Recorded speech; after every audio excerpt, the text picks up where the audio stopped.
नमस्कार, मी अंकिता मेस्त्री आणि तुम्ही बघत आहात मराठी चित्रसृष्टी. तुमचा तर सॉन्ग आलेला आहे 33 मिलियन्स क्रॉस झालं आहे, सगळीकडे वाजतं आहे, इव्हन वानखेडेमध्ये पण वाजलेलं आहे. येस. सो काय फिलिंग्स आहे, काय सांगशील? वानखेडेचा एक्सपिरियन्स सांगते. माझ्या फ्रेंडनी मला व्हिडिओ पाठवलेला, नंतर कॉलनंतर व्हिडिओ पाठवला त्यांनी, आणि मी तो व्हिडिओ बघून अशी झाली, काय वानखेडेमध्ये वाजलं आहे.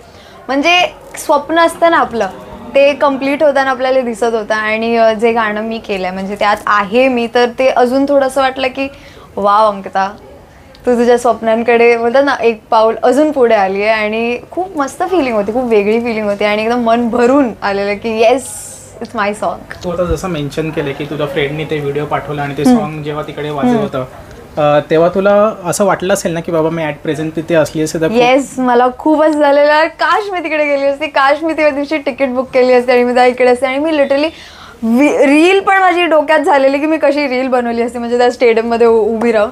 बट अनफॉर्च्युनेटली मला माहीत नव्हतं तिकडे गाणं वाजणं. बट जे पण झालं ते एक स्माईल जी असते ना ती पण आली, तर तेवढं मस्त होतं. हे गाणं नाशिकमध्ये शूट झालं आहे, सो तो गाणं शूट करतानाचा आणि ते गाव होतं खेडेगाव, सो एक्सपिरियन्स कसा होता तिथला?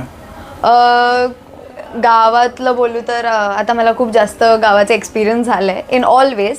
तर माझ्यासाठी काय नवीन नव्हतं मी असं बोलू शकते, कारण की 3 महिने गावात राहून आल्यावर परत 2 दिवस गावात जाण्यासाठी शूट करायला तर खूप मजा आली. गावात एक्सपिरियन्स गावाचं जसं असते, गावाचं प्रेम, गावाची लोकं, आणि एवढं मला यूज टू झालं आहे ना ते 3 महिन्यांमुळे. तर आत्ता हे शूट करताना जेव्हा सगळे आजी आजोबा या मुलं चिंटरपिंटर सगळे येत होते, तर एकदम असं आपुलकी वाटलं, अरे हा मी परत गावात आली आहे. भले तो कोणताही गाव असो पण आपलं गाव आहे, असंच झालं मला ते. तुमची जी हुक स्टेप आहे, गाण्यातली स्टेप आहे ती, येस, सो रितेशनी मेन्शन केलेलं की तो ॲज अ डान्सर आहे, तो खूप चांगला डान्स करतो, पण त्याच्यासोबत ते जी स्टेप मॅच करताना किती डिफिकल्टीज आहे किंवा रिटेक वगैरे घ्यावे लागले का? असं तर मी जेन्युइनली बोलू, सगळे चौघच खूप जास्त चांगले डान्सर्स आहोत. आणि म्हणजे बोललं ना साईड आहे या कॉर्नर आहे, आणि मला कळत होतं कोण कसं नाचत आहे. तर कुठे अगर अनुश्री काय दुसरं केलं तर मी पण तसं करते, सो दॅट एक सिंक येतो. तर ते झालं, पण असं रिटेक कोणामुळे असं चुकलं असं नाही झालं. इनफॅक्ट जी फ्लोअर असते, जी फार्मची जी फ्लोअर आहे, शेतीचं जे माती आहे, त्या मातीमध्ये माझा 2 वेळा पाय अडकला. आणि ती ही स्टेप करताना ती जी जंप आहे, त्या जंप आपण जोशमध्ये नाचतो ना, तर माझं मातीमध्ये अडकलं. मी लिटरली अशी झाली आणि सगळे असे झाले, अंकिता अरे माझी काय चुकी, मातीत अडकला माझा पाय. ते असं डान्स करताना माहिती झालेलं होतं. हा, तो एक मोमेंट झालेला तेव्हा. ओके, सो आता तू रील्स वगैरे करते, तू लोकांपर्यंत तर रील्स थ्रू पण पोचली, आता गाणं तर आहेत, गाण्यांमधून पण पोचली आहेस. सो तुझं थोडक्यात ही जर्नी कशी होती की रील्स स्टार्ट केली आणि वगैरे पुढे? एक स्वप्न पाहिलं होतं, ते बघतात ना आपण, we are getting closer to your स्वप्न, तर तेच आहे माझं की रील्सपासून मी स्वतःला असं प्रॉमिस केलं, Ankita only 20K, Ankita 20K बस. मग ते 20K झाल्यानंतर अंकिता ओनली 30K, 30K. हे जे झालं ना की ते आपण बोलतो ना, ते कम्प्लीट झालं मिशन. आता 30K नंतर 40K. त्याच्यानंतर जी ऑपॉर्च्युनिटीज आली, या ब्रँड्स बोलूया काही असो, ते मी करत गेली. म्हणजे माझं तात्पर्य हेच होतं की मी शिकत आहे, मला कुठे थांबायचं नाही, मला सगळं करायचं जे जे माझ्या हाती येणार आहे. कारण की आज मी अगर ॲक्टिंग शिकत आहे, तर मी आज गाणं पण शिकत आहे, मी अँकरिंग शिकत आहे, या मी काय वेगळं शिकत आहे. म्हणजे I just want to be a versatile actor. आणि असं नाही की मला एकामध्येच राहायचं आहे. तर रील्स अजून कसं बोलू शकते, रील्स आपण एक फोन ठेवतो आणि आपली डोकं लावतो, वी आर द बॉस, आणि आपण करतो. But Wien you do it in front of 1000 people, that is a task.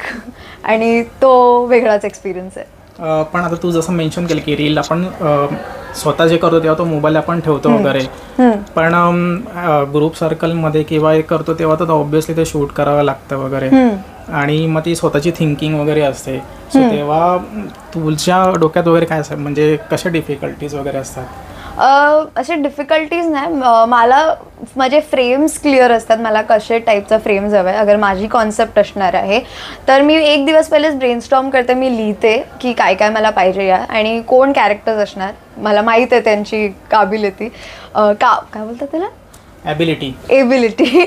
तर त्यांची आय नो द्या स्किल्स काय असणार आहे, अँड त्या अकॉर्डिंग मी प्लॅन करते. आणि 3-4 जणांच्या समोर रील करणं हे सोपं गोष्ट असते, कारण की आता मला सवय झाली आहे. बट 10,000 लोकांच्या समोर जेव्हा तुम्ही काम करतात ना, तेव्हा तो टास्क मी बोलू शकते.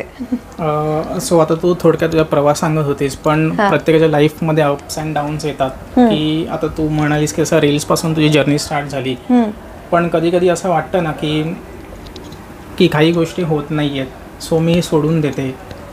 त्यावेळेला तुला कोणी सपोर्ट केलेला किंवा फ्रेंड सर्कल फॅमिलीमध्ये कोण ना कोणतरी असतंच? माझी मम्मा माझी सपोर्टर आहे, फॉर एव्हर सपोर्टर बोलू शकते. आणि तीच माझी व्हिडिओग्राफर पण असते. खूपदा फोन घेऊन उभी असते, तुला काय पाहिजे आज, तुला कॉन्टेंट सांगते. म्हणजे mamma is everything. Mamma helps me throughout and mamma has help me throughout this journey, beat anything. म्हणजे ती सदैव माझ्यासोबत उभी राहिली की तुला हे पाहिजे, तुला हे करायचं आहे. साडी पण नेसवायची असते तर मम्मा असते. So in little things mama has supported me a lot. डाडाने आता चालू केलं बिकॉज त्यांना पहिले वाटायचं हे फील्ड एवढं म्हणजे मुलींसाठी सेफ नाही in that sense. But mama has always supported me आणि she is the gem. Okay. So काही आता तुझे स्वप्न असतील, जसं आता निकनीच घर घेतलं वगैरे आहे, तर तुझ्या टास्क लिस्टमध्ये वगैरे असं काही आहे का की मला टप्प्याटप्प्याने हे करायचं? येस, खूप स्वप्न तर सगळ्यांचंच असतात. ड्रीम्स, आपण ड्रीम बिग करायचं. तर मी स्वतःला एक प्रॉमिस केलं आहे, कारण की मला ना लहानपणापासून फिरायची खूप आवड आहे. आणि माझं असं होतं की कारण की जेव्हा पण आम्ही एक जॉईंट फॅमिलीमध्ये असायचो, म्हणजे जॉईंट फॅमिली होती आमची, तर मला फिरायला परमिशन, मुलगी जाते फिरायला कशी जाईल असं.